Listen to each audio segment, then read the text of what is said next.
سلام تعني هابلنا خبركم تخاتلتنا أنا الساعة زبلنا يوم حابريتا تحيزنا لكم مسينا لنا فلما قلنا قند استاتهم سراوي تقراي جامر زبل تأزاز كامزتو حابوتا حبيروم نفرت وقي إرترا ماتقعت خامز جمراتا قليصوم سراوي إرترا سوقم تخامز جمراتا حبيروم كاب تقراي حادة زدنق زينا خامز تسمعتا قليصوم زبلون كالوتنا لونا حازر ما ناب زرزروم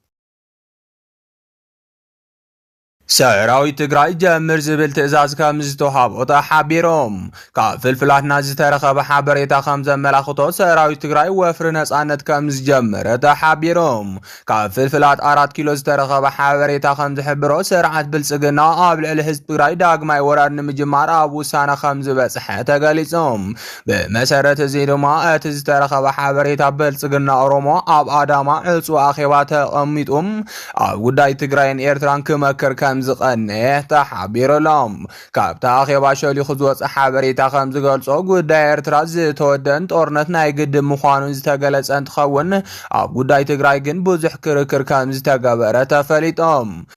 نشملس عبدي سازر كوغو جلفل سقنا تقراين إيرتران حابيران كوك على ونزب المرقص خمز حزو تقاليصهم زيقو جلا خمز قلصاح وحاتي خون شعبيان لعلنا أورومو كبير حادق ايوم سلازي دمام كالتي ام بحادق زي كانت فومي قبا اخبال كامز تخراخره نمفلات تخايلهم بالنبار لاغا مدى زمرح قو جلفل سقنا دما تقراين إيرتران لعلنا أورومو حادق مخوانم زفلت اقوان تخونم كالتي ام نمبركاخقن وحلو الميلايد اللي يوكبل كامز قلص تفليتهم عبادو لاغا مدى وسيخو خامز قلصهم إيرتران تقراين انت حابيرهم كن عوة اين خيلن سلازي دما إيرتران تقراين كاين شنفو من خيل فلالينا بموقع رحيو زبل مرقص خامز حازة تقاليصهم سلازي دما حجين تقارو بزخون نقر كالرقاقو بمقبار انصار إثيوبيا كايسلفون قبرهم كل عقمنا تقيمنا إيرتران قواس أرازبل حساب كم زقرب تفليتهم دحر مقصار إيرترا دما حوحاتنا بتملط أيبلان بقليلو عاب تحت قصرنا كنوع علاينا خبل عبادو لاغمدا خم زقرب نمفلات تخايلهم سلزي دما مجمرياني إيرترا فليخا موقعم قودا إيرترا مستود دمام تقراي مقصار زبل حساب عبادو لاغمدا تقبالنت كم زرخبن عموداتاون بمول دمس كم صدق انت قاليصهم ازي كم زيلو نحالو سراوي تقراي جمر زبل تأزاز كامز توحابو دا حبيروم كافل فلات نازي تارخب حبريتا خمز قلصو جيقنا سراوي تقراي نابحوم ورا خمز امرحة نمفلات تخايلهم بمسارة حبريتا فلفلات معراب تقراي بسلسة انفتات تخبب سلازلا سراوي بلسقنا اورومو ايدو كامهاب كالي امارات خمزي بلو تحبيروم سراوي تقراي قدم كبلون زي تفرالي سوقمتات كوسر كم صنحز فلات انتخون حجن سراويت بلصقنا اورومو زحد ملو مسمرات سلازت عصاصوم سراويت بلصقنا اورومو انتلاختون زخون صنفኛ حيلتات امحرا مهدم كم زي بلوم تقاليصهم سلازي دمات يا معراب تقراي عريدو زركب حيل بلصقنا اورومو بزي كينات ون قرب مغبن اصواراتن زركبلو مسمرات بمعصام تحيلي كشنف مغوار كم زكال وتحدراو ليقاون تقاليصهم نفرت وقي إيرترا ماتقعت خمس جمرات حبيروم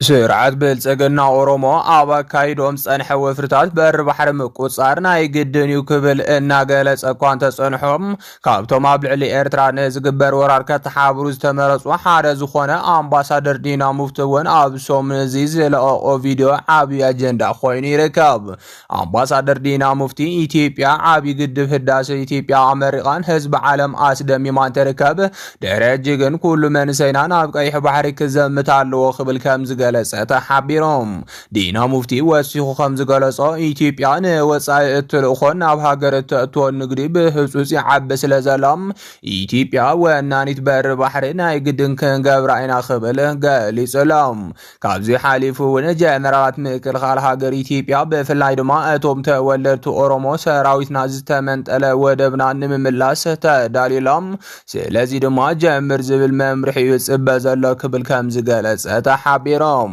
ኣብ ሞንጎ ኢትዮጵያን ኤርትራን ውግእ ዘይቀር ምዃኑ ዝተረደት ኤርትራ እውን ዓርሳ ንምክልኻል ዘመናዊ ቴክኖሎጂ ክትሽምት ተጸሚዳ ከም ዝጸንሐት ተፈሊጦም ብአብይ አሕመድ ዝምራሕ ብልጽግና ኦሮሞም ኤርትራ ብቁጠባ ዝተዳኸመት ስለ ዝኾነ ቴክኖሎጂ ክትውንን ኣይትኽእልን ዝብል ግምት እኳ ሒዙን ተጸንሐ እዚ ግን ኩናት ልእኽቱ ዓበይቲ ሃገራት ስለ ዝኾነ ዓበይቲ ሃገራት ብድሕሪት ኮይነን የተሓብሮ ስለ ዘለዋን ኤርትራ ቴክኖሎጂ ክትውንን ከም ዝኽኣለትን ተሓቢሮም ሰራዊት ኤርትራ ስጉምቲ ከም ዝጀመረ ተሓቢሮም ካብ ፍልፍላትና ዝተረኸበ ሓበሬታ ከም ዝገልጾ ብውልቀ መላኺ ኢሳያስ አፈወርቂ እትምራሕ ዘላ ኤርትራ ሽርሒ ብልጽግና ኦሮሞ ንምፍሻል ዝኸደቶ ርሕቐት ዝነኣድ ከም ዝኾነ ተገሊጾም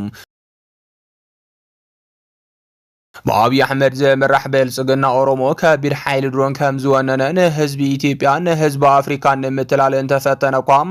እተን ኣብ አዲስ አበባ ምርኢት ዘራያ ድሮናት ብኽራይ ናብ ኢትዮጵያ ዝኣትዋ ከም ዝኾናን ነቲ ምርኢት ዘዳለወ ዓለም ለኻዊ ትካል እውን ሚልዮናት ዶላራት ተኸፊሉ ከም ዝኾነን ብእዋኑ ተገሊጾም ስለዚ ድማ ብልጽግና ኦሮሞ ሚልዮናት ዶላር ከፊሉ ትካላት ቆፂሩን ድሮናት ተኻሪን ሓይለለን ንኽብል እንተፈተነኳ ብልጽግና ኦሮሞ በሓይሊ ሚድያ ዕድመ ስልጣኑ የናውሕ ከም ዘሎ ዝተገለጸሉ መዓልቲ ኮይኑ ከም ዝሓለፈ ኩሉ ዝፈልጡ ሓቂ እዮም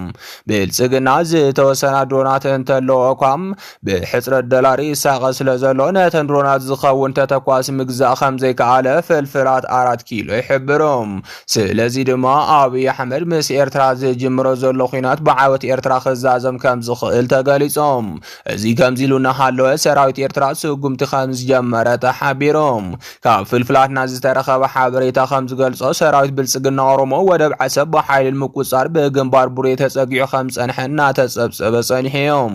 ይኹን እምበር ሕልሙ እንተይፈጸመ ብሰራዊት ሻዕብያ ናይ ቆረጻ ስርሒት ከም ዝተኻየደሉን እውሩን ኣብ ዝመርሖ ይሃድም ከም ዘሎ ተገሊጾም ብመሰረት እቲ ዝተረኸበ ሓበሬታ አብይ አሕመድ ሓይሊ ድሮን እምበር ዝዋጋእ ጠንካራን ልምዲ ዘለዎ ሰራዊትን ከም ዘይብሉ ዝፍለጥ እኳ እንተኾነም ሕጂ ግንባር ቡሬ ዝርአ ዘሎ ምፍራስ ሰራዊት ብልጽግና ግን አብይ አሕመድ ዝዋጋ እግረኛ ሰራዊት ከም ዘይብሉ ዘመላኸተ ከም ዝኾነ ተገሊጾም ነሲቡ ድማ ሰራዊት ትግራይን ሓይልታት ፋኖን ብሓባር ናብ 4 ኪሎ ኣብ ዝግስግስሉ ግዜም ጠጠው ዘብሎም ሓይሊ ከም ዘይህሉ ሊቃውንቲ ፖለቲካ እናገለጹ ይርከቦም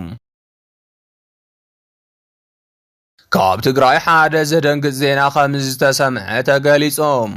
ዜና ድማ ንብዙሓት ተጋሩ ዘቆጥዐ በቶም ኣብ ሓራ መሬት ኣለና ብዝብሉ ኣካላት ዝተፈጸመ ተግባር እዮም ኣብ ዓፋር ክልል ዝዓረዱ ዕጡቋት ተጋሩ ትማሊ ዝፈጸምዎ ተግባር ስዒቦ ኣብ ትግራይ ሓድሽ ምንቅስቓስ ተጀሚሩሎም ከም ዝፍለጥ ኣብ ዓፋር ክልል ናይ ሓራ መሬት ተቃለስቲ ናይ ሰላም ሰባት ኢና ብምባል ብርክት ዝበሉ ዕጡቋት ከም ዘለው ክሕበር ጸኒሖም እዞም ብነባር ኣባላት ሰራዊት ትግራይ ዝኾነ ሸዊት ቢተውን ካልኦትን ዝተጀመረ ምውዳብ ዕጡቋት ደማም ብተግባሮም ንብዙሓት ተጋሩ ከም ዘሕረቁ ይዝከር እዮም ምክንያቱ ድማ ትግራይ ብኩሉ ኣንፈት መሬታ ተጨራሪፎ ኣብ ዘለወሉ ኣብዚ ሕጂ ሰዓት ኣንጻር ወረርቲ ኣብ ክንዲ ምውዳብ ኣብ ሞንጎ ተጋሩ ደምነት ክትከል ሰራዊት ነንባዕሉ ክእታኾት ዝኽእል ስጉምቲ ምውሳዶም ስዒቡ እዮም ኣብ ድሕሪ እዞም ኣንጻር ሕወሓት ክንዋጋ ኢና ብምባል ዓፋር ክልል ዝዓረዱ ዕጡቋት ተጋሩ ድማ ናይ ኣብይ ሰባት ከም ዘለውን ብናይ ብልጽግና ስፖንሰርነት ከም ዝሰርሑን ይንገረሎም እዚ ድማ ንብዙሓት ተጋሩ ዘሕዘነ ተግባር ኮይኑ እዞም ዕጡቋት ሎሚ እውን ዝኸድዎ ዘለው መንገዲ ጌጋ ምዃኑ ኣሚኖም ናብ ዓዶም ክምለሱ ጻውዒት ቀሪቡሎም እዮም ይኹን እምበር ሎሚ ዝቃላሕ ዘሎ ሓበሬታ ከም ዘመላኽቶ ግን እቶም ኣብ ሓራ መሬት ከም ዝዓረዱ ዝዛረቡ ዘለው ዕጡቋት ካብ ሰራዊት ትግራይ ኦፕሬሽን ሰሪሖም ዝተፈላለዩ ወተሃደራዊ መራኸብቲ ብምዝራፍን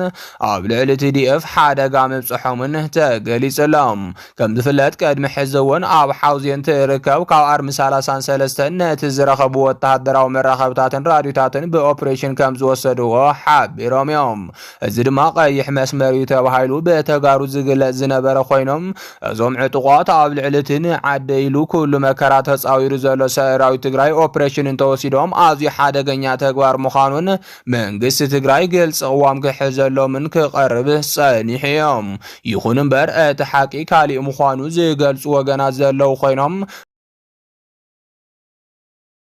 መንግስት ፌደራል ተጋሩነ ነባዓሎም ንኽታኸሱ ካብ ዝሃቦም ኣንፈት እቲ ሓደ ምዃኑ ይሕበር ኣሎም። መራኸብቲ ራድዮታትን ካልኦትን ካብ ፌደራል ረኺቦም ግን ድማ ትግራይ ኣትዮም ኦፕሬሽን ከም ዝሰርሑ ኣምሲሎም ዕግርግር ክፈጥሩ ከም ዝተነገሮም ድማ ይግለጽ ኣሎም። ካብዚ ብተወሳኺ ድማ ፌደራል መንግስቲ ትግራይ ንምብላዕ ፕሮጀክት ቀሪጹ ይኸይድ ከም ዘሎ ግልጽ ምዃኑ ስዒቦም መራሕቲ ትግራይ ኣብ ሓደ ውሳነ ክበጽሑ ክኢሎም ኣሎም። እዚ ውሳነ ድማ ትማሊ ካብቶም ሓራ መሬት ኣለና ዝብሉ ናይ ብልጽግና ዕጥቋት ድሕሪ ዝወሰድዎ ስጉም ዝተሰሓዘ ቅዋም ኮይኖም ህወሓት ብዕሊ ዓጸፋዊ ስጉምቲ ክትወስድ ጀሚራላ።